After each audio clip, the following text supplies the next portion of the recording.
Okay, thank you. So Maharaj is giving permission me to speak in Hindi and summarize in English.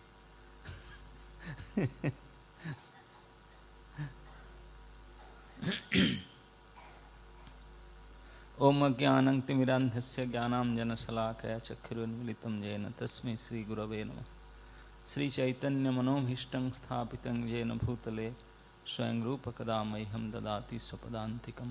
वन्दे अहं श्रीगुरो श्रीयुतपदकमलं श्रीगुरोन् वैष्णवांश श्रीरूपं सग्रजातं सहगणं रघुनाथं नितं तं सजीवं साद्वैतं सावधूतं परिजनसहितं कृष्णचैतन्यदेवं श्री श्री राधा कृष्ण पादान सहगण ललिता श्री विशाखावतम। नमो विष्णुपादाय कृष्ण पृष्ठाय भूतले श्रीमते गोपाल कृष्ण गोस्वामिनिति नामिने प्रभुपादस्य साहित्य प्रकाश्य वितिर्यच प्रचारं कृतवान् साधु भगवत्पादाय ते नमः।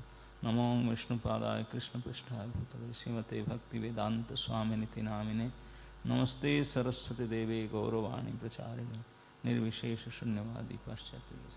जय श्री कृष्ण चैतन्य प्रभु नित्यानंद श्री अद्वैत गदाधर शिवासादि गौर भक्त वृंद। Hare Krishna Krishna Krishna Hare Hare, Hare Rama Rama Rama Hare. Since 23rd onwards, 23 तारीख से लेकर के हमारे परम पूज्य गुरु महाराज के बरसगांठ समाधि का मनाया जा रहा है। उसके पहले भी कई जगह में शुरू किए, क्योंकि वृंदावन से 23rd से शुरू हुआ।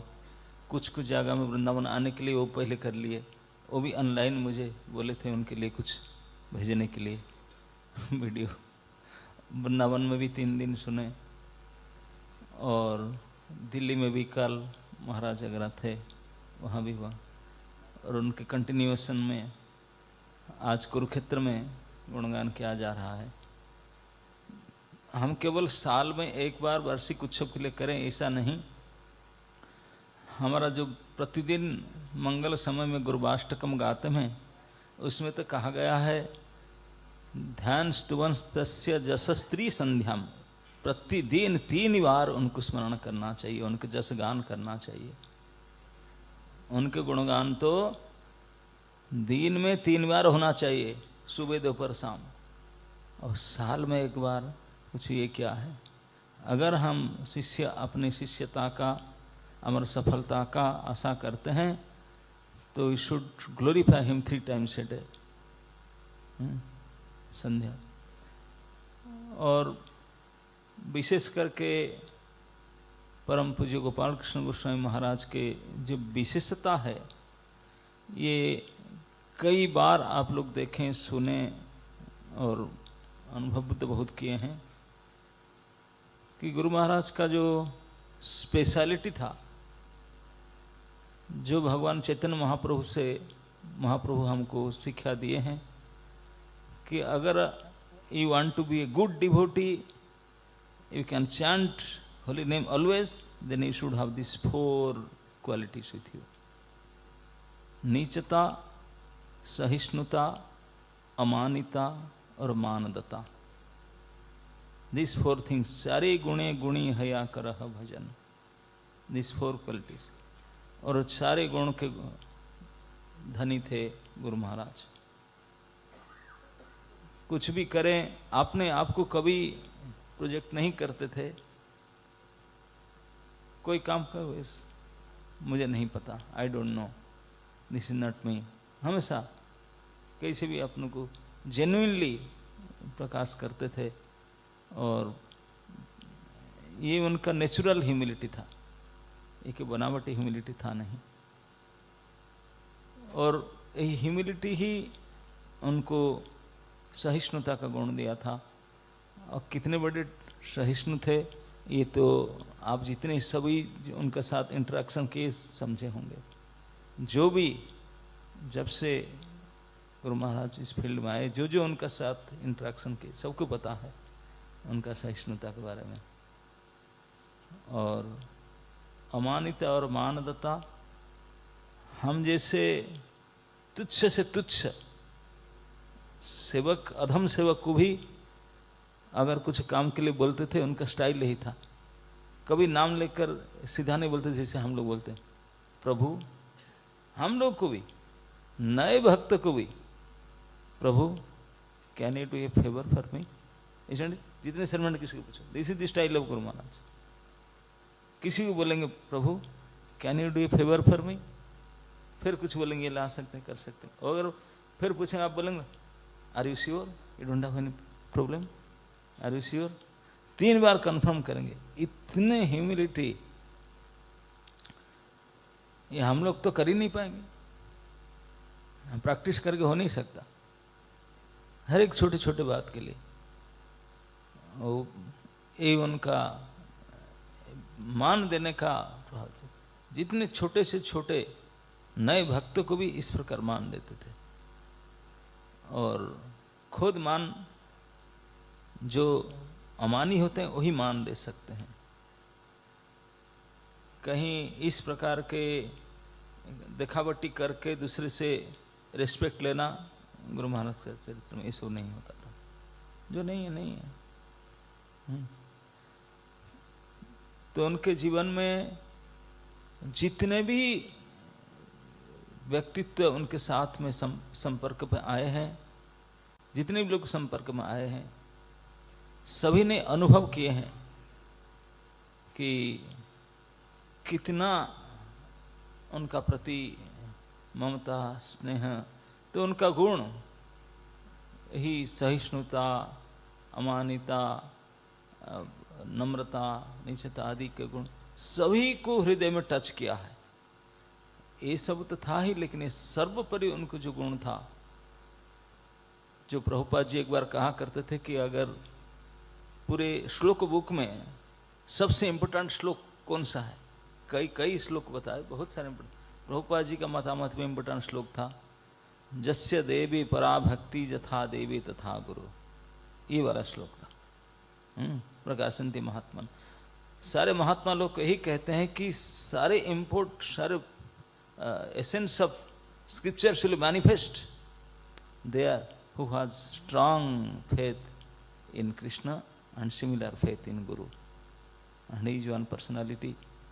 ये एक व्यक्तित्व है जिनका ये प्रकार का था। तो इसी कारण से उनको अंदर से जो बोलते थे कि मैनिफेस्ट होकर आके आता था शास्त्र के सिद्धांत, क्योंकि यही 2 ही चीज उनके पास था। जितने strong staunch faith supreme lord Krishna के प्रति था, इतने स्टांच फेथ उनके गुरु महाराज प्रभुपाद जी के प्रति था। Unflinching faith to Prabhupada. मैं तो यही कहता हूं कि श्रील प्रभुपाद अपने जीवन में अंतिम पर्याय में जो काम किए, इत्याय में जो काम किए इतने कम समय में, इसको देखकर हम लोग तो उनके नमक खा करके जिए हैं, बच नहीं सकते। लेकिन जो बाहर के संस्था लोग हैं, those who are out of ISKCON, they are also thinking that this thing cannot be possible without the special mercy of Krishna। इसलिए उनको सत्यावेश अवतार कहा जाता है प्रभुपाद जी को, कृष्ण कृपा मूर्ति। हम कृपा क्या जानते नहीं हैं, ये सॉलिड है कि लिक्विड है कि एयर है, व्हाट इज द मैटर, कृपा मर्सी है क्या। But it is said, we can see Srila Prabhupada is the personification of mercy of Krishna, is personified the whole mercy of Krishna. Krishna कृपा मूर्ति, कृष्ण कृपा के मूर्ति के हिसाब से कृष्ण कृपा को मैनिफेस्ट किए। 10-11 साल में वर्ल्ड वाइड मूवमेंट को स्थापना किए।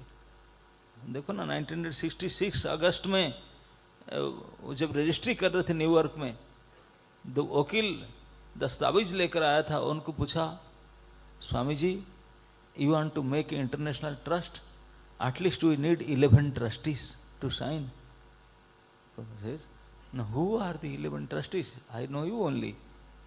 क्योंकि वकील पैसा नहीं थे, गुलाब जामुन खाने के लिए आया था। तो बोले who are the trustees 11। Prabhupada जो आए थे गुलाब जामुन के चक्कर में, अद्भुत अद्भुत भेष वाले विदेशी कुछ, उनको बोले ये सब है मेरे ट्रस्टी।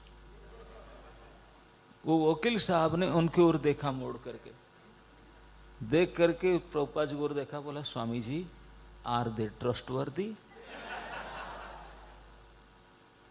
ये वकील का बात है 66 में। वो एक सामान्य वकील, वो भी नहीं समझ पा रहा था उनको कैसे कि इंटरनेशनल ट्रस्ट का ट्रस्ट बनाए, और कोई साधारण बिजनेस ट्रस्ट नहीं था, स्पिरिचुअल ट्रस्ट जो 10,000 साल तक चलने वाला है, ऐसे ट्रस्ट का ट्रस्टी। बोले मेरे पास वही है, उनको बना, उनके साइन लगे, और उनको भी नहीं पता था कि they are going to be trustee, उनको नहीं पता था। वकील गया साइन कर दो, बोले what sign, what trust, what trustee, कुछ नहीं जानते थे। अब प्रभुपाद जी बोले साइन कर दो, कर दिए बेचारे, क्या पता। ये ट्रस्ट का सदस्य हम लोग हैं, ये चौथा पीढ़ी वाले हम लोग हैं। ये ट्रस्ट जो इस प्रकार बना था, बनाते समय में वकील को विश्वास नहीं हो रहा था कि ये ट्रस्टवर्दी होंगे क्या, लेकिन क्योंकि ये ट्रस्ट लव के ऊपर निर्भर बेस कर किया था, कोई प्रॉफिट, कोई स्वार्थ के ऊपर नहीं था, ये ट्रस्ट बिल्कुल सेल्फलेस कृष्ण के प्रेम के ऊपर आधारित था। तो अभी तक चलता हो, चलता ही रहेगा जब तक ये फाउंडेशन स्ट्रांग है। ये जो ट्रस्ट था, base of trust is love of godhead. तो इसी ट्रस्ट में प्रभुपाद जी ने 66 अगस्त में रजिस्टर्ड किए सोसाइटी को, 77 नवंबर में वृंदावन में परम धाम पधार गए। और वो केवल 10+ ईयर में जो कुछ कर गए उसका परिणाम we are here, we are the sample of that what Prabhupada did. यही उसके प्रकट उदाहरण है, नहीं तो हम क्या करते क्या पता। लेकिन उन लोग ने जो, प्रभुपाद जी ने जो अद्भुत कर्म किए, वो जो करने के लिए उनके जो माध्यम, जो उनको सहायक बने, यही सब एक से एक भगवान से चुने हुए प्रेरित पर्सनालिटी है, जिसमें से एक है परम पूज्य गोपाल कृष्ण गोस्वामी महाराज। उनने वही प्रथम व्यक्तित्व थे, एक पढ़े लिखे highly educated Indian person who surrendered Prabhupada fully in western world. इस प्रथम व्यक्तित्व थे, बहुत ज्यादा पढ़े लिखे थे, बहुत ज्यादा कमाई भी करते थे, बहुत ज्यादा थे, बहुत ज्यादा सब गुण में था। और पहले दिन जो प्रभुपाद जी की मिलने के लिए आए, प्रभुपाद जी को मिलने के लिए प्रयास नहीं किए थे, प्रभुपाद उनको मिलने के लिए चाहे, क्योंकि उनके सेवा के भाव को देख करके मिनियल सर्विस। प्रभुपाद जी के क्वार्टर को क्लीन किए उन्होंने, जिसके कारण इतने सब थे वो देखे नहीं थे। प्रभुपाद जी ने रूम को देख कर बोले हु क्लीन द रूम। सभी लोग बोले हम तो थे नहीं, हम तो एयरपोर्ट गए थे आपको लाने के लिए, कोई मिस्टेक हुआ क्या, डांटेंगे क्या। कोई बोलने थे मैं तो नहीं था, मैं नहीं किया, मैं नहीं किया। कोई समझ पर प्रभुपाद क्यों पूछ रहे who clean the room. Prabhupada was so pleased by seeing the cleanness of the room. तो उनको बताया गया ऐसे ऐसे कोई इंडियन जेंटलमैन होकर, बोले उनको बुलाओ। और उसी दिन से प्रभुपाद जी के साथ जो स्ट्रांग बॉन्डिंग, उनके लेटर कम्युनिकेशन से पता, सबसे ज्यादा लेटर शायद गुरु महाराज से लिखे होंगे लेटर। तो इतने स्टंच फेथ उनका प्रभुपाद जी। तो उसी दिन से जो प्रभुपाद जी से मिले, उनके प्रति इतने समर्पित हो गए, अंतिम क्षण पर्यंत प्रभुपाद जी के आदेश ही उनके जीवन के आधार था। That's it. जब उन्होंने शारीरिक अक्षम हो रहे थे देहरादून में, जब उनके फ्रैक्चर हार्ट बोन्स ये टूट चुका था बिल्कुल पूरी तरह से, तभी फिर रेजिग्नेशन लिखे इन दैट लास्ट मिनट, जब परम धाम जाने के समय लिखे कि अभी प्रभुपाद मैं आपके दायित्व से ले रहा हूँ, ये सेवा आप नहीं कर पाता, resign letter. Otherwise till that period from the time when Prabhupada जो रिस्पॉन्सिबिलिटी दिए उस कंटिन्यू किए, उसमें बने रहे। और इसी के कारण उन्होंने देहरादून में गए, बोले I am the host, how can we sit in Delhi. इतने डेलिकेट सिचुएशन था उनके फिजिकल सिचुएशन, लेकिन फिर भी उन्होंने गए, क्योंकि तभी भी प्रभुपाद जी को लॉयलिटी को, इस्कन के प्रति जो कर्तव्य को दिखाने गए। और कर्तव्य करते हुए जैसे कोई एक कुरुक्षेत्र युद्ध भूमि है, युद्ध भूमि में जितने योद्धा इकट्ठा हुआ थे, भगवान भी कहे अर्जुन को समझाते, बोले इस युद्ध भूमि में जो क्षेत्रीय योद्धा इकट्ठा हुए हैं, उनका success of their life is to attend वीर गति, पीछे मुड़ना नहीं, बैटल फील्ड में गति को प्राप्त हो जाना मतलब मृत्यु प्राप्त हो जाना युद्ध करते करते, यही उनका सुप्रीम अचीवमेंट, ये उनकी सबसे बड़ा गति। और गुरु महाराज एक ऐसे ही फ्रंट लाइन सोल्जर थे। प्रभुपाद जी ने जब उनको कमांडर बना करके सामने किए तो अंतिम क्षण पर्यंत बैटल फील्ड में ही रहे। जनार्दन महाराज ने भीष्म पितामह का तरह कंपैरिजन दे रहे थे, परफेक्ट। द्रोण तपस्थली था देहरादून। देहरादून का पौराणिक महिमा है कि द्रोणाचार्य ने इसलिए नाम पड़ा देहरादून, वहाँ तप करके ब्राह्मणत्व से क्षत्रिय अस्त्र गुरु बने थे, आचार्य हुए थे। शिव जी का तपेश्वर महादेव तपस्थली, उनके तप करके प्राप्त किए थे वरदान।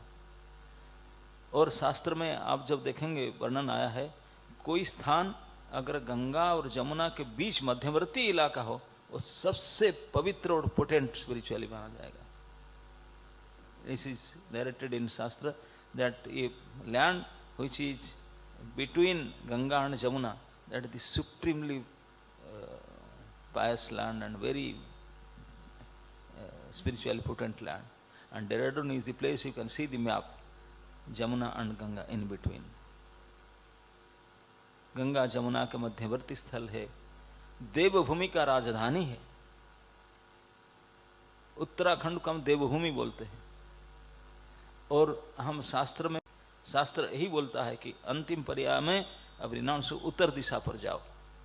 नारद जी भी जब माता जी उत्तर दिशा पर चले थे, उत्तर दिशा ये देव दशा है, उसी की तरफ जाना मन।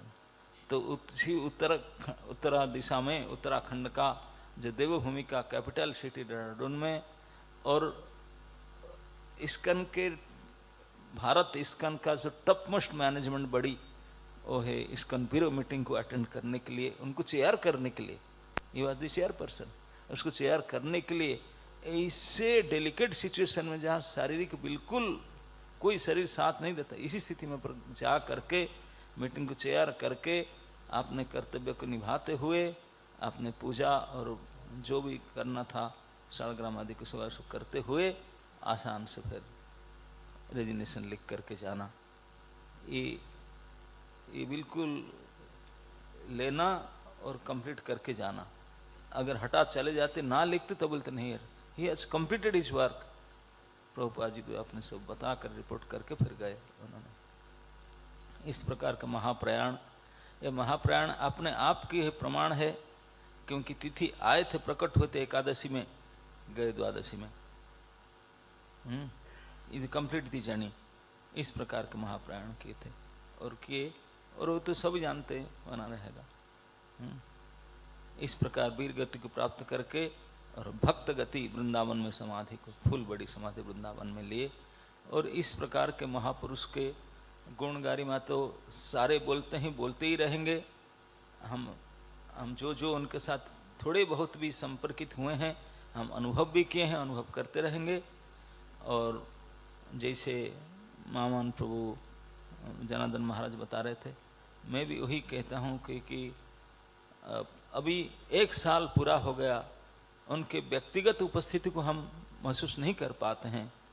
जो उनके सामने जैसे उनको देखते थे, उनके जो ग्लांसिंग, उनके जो स्माइल, उनके जो स्वीटनेस, जो गेस्चर, उनके कीर्तन, उनके क्लास, उनके वॉकिंग एंड ऑल दैट, जो हम ऑब्जर्व कर देख पा रहे थे, वो नहीं कर पा रहे हैं।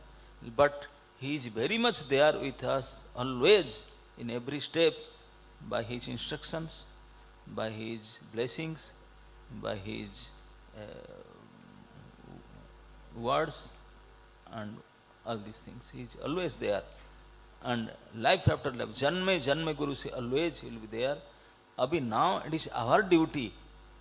He has completed his work to Prabhupada, जो भी था legacy, जो perfectly किए, जो कर गए हम तो सोच भी नहीं सकते इतना हम कर पाए।